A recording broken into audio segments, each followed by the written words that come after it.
मित्रांनो, आता मी आहे कोकणामध्ये, महाडमध्ये, आणि मी तुम्हाला एक अनबिलिव्हेबल असं दृश्य दाखवणार आहे. आता जसं आपल्याला माहिती आहे, छत्रपती शिवाजी महाराजांचं वर्चस्व हे सगळीकडे होतं, पण जे दृश्य मी आता तुम्हाला दाखवतोय त्याच्यामध्ये महाराजांच्या चेहऱ्याचं पूर्णपणे आकृती ही पाहायला मिळते.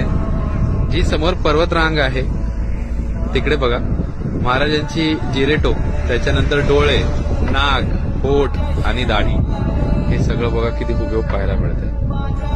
तुमच्यापैकी किती जणांनी तिकडे येऊन हा अनुभव घेतलाय हे नक्की मला कॉमेंट सेक्शन मध्ये सांगा. पण खरंच अंगावर काटे आणणारं दृश्य हे आज मी अनुभव करतोय इथे.